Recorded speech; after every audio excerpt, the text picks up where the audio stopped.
Arrascaeta, podemos ter montado um plano de fuga. O médico foi demitido por saber demais. E as conversas secretas entre dirigentes e uruguaios estão circulando em grupos Selex. Essas 5 revelações são as mais bombásticas dos últimos anos. Quem ama o Flamengo está indignado. Quem ama a verdade vai até o fim. A primeira revelação é explosiva. Nos bastidores da Gávea, circula um boato de que o médico recém-demitido do Flamengo não caiu por erro médico, mas por revelar demais. Segundo fontes ligadas ao departamento de futebol, ele teria sido pressionado por um alto dirigente a divulgar um laudo mais alarmante sobre a condição física de Arrascaeta. A ideia, segundo um áudio compartilhado em um grupo fechado de ex-jogadores, seria clara: gerar um clima de desconfiança entre a torcida e o jogador. Desvalorizá-lo estrategicamente no mercado seria o primeiro passo para uma transição sem escândalo. Um tipo de queima controlada, mas o médico, ao se recusar a assinar o laudo adulterado, teria selado seu destino. A segunda revelação deixa tudo mais sombrio. Fontes próximas ao Conselho do Flamengo relataram que desde o Mundial de Clubes, Arrascaeta já teria confidenciado o desejo de sair. Em conversas internas que teriam sido transcritas de reuniões informais entre diretores e conselheiros, surge a frase que teria sido dita por um dos vice-presidentes: "Ele quer sair com status de lenda, mas já está com a cabeça no Uruguai." Segundo esses relatos, não houve tentativa concreta de convencê-lo a ficar. Pelo contrário, a cúpula do Flamengo teria avaliado que a imagem de Arrascaeta já estava desgastada e que a saída silenciosa de um ídolo seria melhor do que um rompimento escandaloso. O jogador estaria jogando apenas com o corpo, mas sua alma já tinha cruzado a fronteira. A terceira revelação é quase poética, menos e ao mesmo tempo cruel. Segundo jornalistas uruguaios, Arrascaeta teria dito a amigos íntimos em Montevidéu que jogar no Pearol seria o último ato de grandeza de sua carreira. Desde a infância, o meia teria o sonho de vestir a camisa aurinegra. Não era apenas uma questão de nostalgia, mas de missão. Ele enxergaria esse futuro não como uma aposentadoria disfarçada, mas como uma oportunidade de fechar um ciclo com chave de ouro, menos como se, ao pisar pela primeira vez no estádio campeão do siglo, como jogador do Pearol, estivesse pagando uma dívida de alma. Há inclusive rumores de que uma camiseta especial já teria sido confeccionada, com o número 10 e a frase "El regreso del maestro" marcada para ser revelada no dia do anúncio oficial. Fontes internas do clube uruguaio, embora evitem confirmar, admitem que reuniões informais já aconteceram. E há quem diga que um diretor de marketing do Pearol viajou silenciosamente ao Brasil em junho deste ano para tratar de assuntos futuros com um empresário sul-americano envolvido com o entorno de Arrascaeta. A viagem não foi noticiada por nenhum portal esportivo, mas apareceu discretamente no histórico de voos de um executivo vinculado ao clube. Coincidência? Ou preparação silenciosa? A sequência de desconfortos físicos que afastaram o camisa 14 de jogos importantes agora é vista com outro olhar. Aqueles que antes lamentavam as ausências, hoje se perguntam: teria sido tudo uma cortina de fumaça? Há indícios de que, nos bastidores, o próprio departamento médico teria sido instruído a não apressar a volta do jogador. Segundo um fisioterapeuta que trabalhou no clube até recentemente, não havia lesão estrutural grave. Era mais uma questão de gestão do jogador do que de tratamento.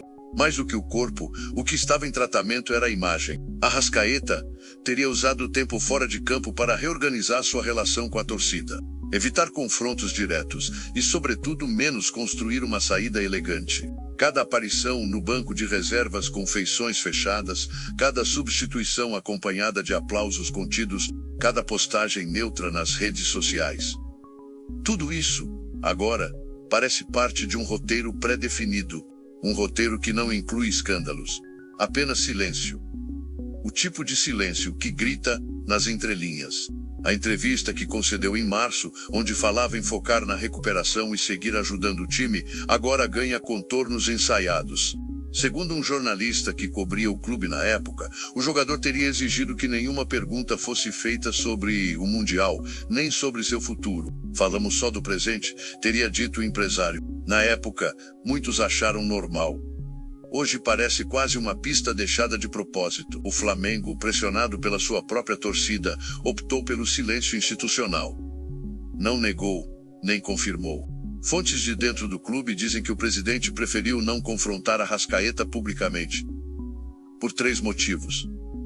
1. O jogador ainda tem mercado. 2. Uma briga pública poderia desvalorizar o ativo. 3. Os bastidores políticos do clube não permitiriam mais uma crise midiática naquele momento. Era mais fácil deixar ele ir sumindo do que abrir mais uma guerra, teria dito um conselheiro em uma reunião fechada no Ninho do Urubu. A 4ª revelação é um soco no estômago da nação rubro-negra. Um áudio que teria circulado entre os companheiros da seleção uruguaia revela um tom ácido de Arrascaeta, ao comentar sobre o sistema defensivo do Flamengo. Segundo a gravação, ainda não autenticada, o camisa 14 teria dito após a goleada sofrida contra o Bayern de Munique: nem o sub-16 do Pearol tomaria aqueles gols. Isso não é defesa, é desespero. A frase teria sido dita durante um jantar informal, em Montevidéu, com ex-jogadores da Celeste presentes, entre eles um atacante que também já jogou no Brasil. O áudio, segundo pessoas que ouviram, tem o típico tom de desabafo de quem está entre amigos. Mas ao vazar, o estrago foi imediato.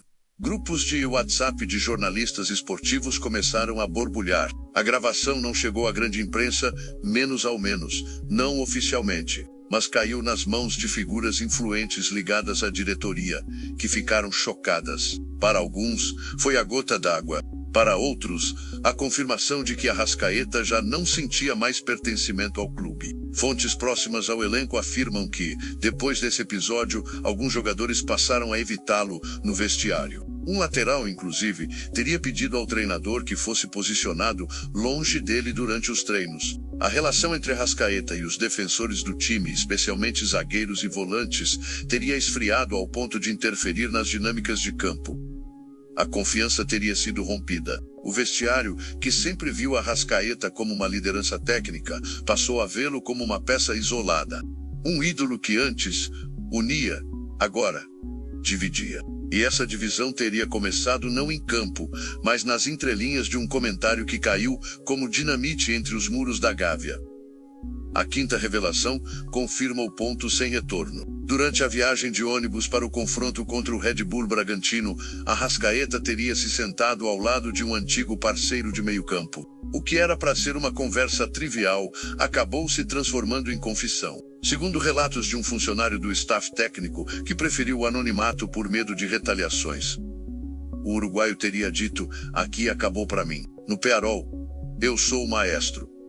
Aqui, sou só mais um número. A frase teria sido dita em voz baixa, olhando pela janela do ônibus, enquanto o time percorria silenciosamente as estradas do interior paulista. Esse mesmo funcionário relata que, após o desabafo, o companheiro apenas assentiu com a cabeça e permaneceu em silêncio pelo restante da viagem. O clima dentro do ônibus já era de tensão.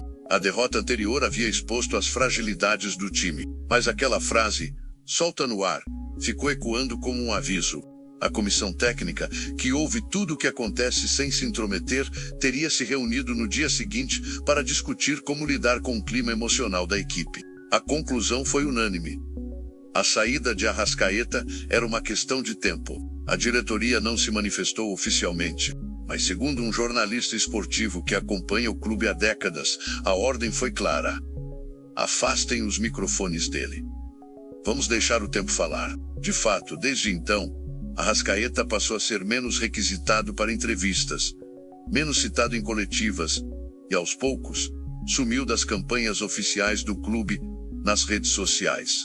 A torcida, por sua vez, ainda tenta entender quando foi que o amor virou silêncio e o silêncio virou adeus.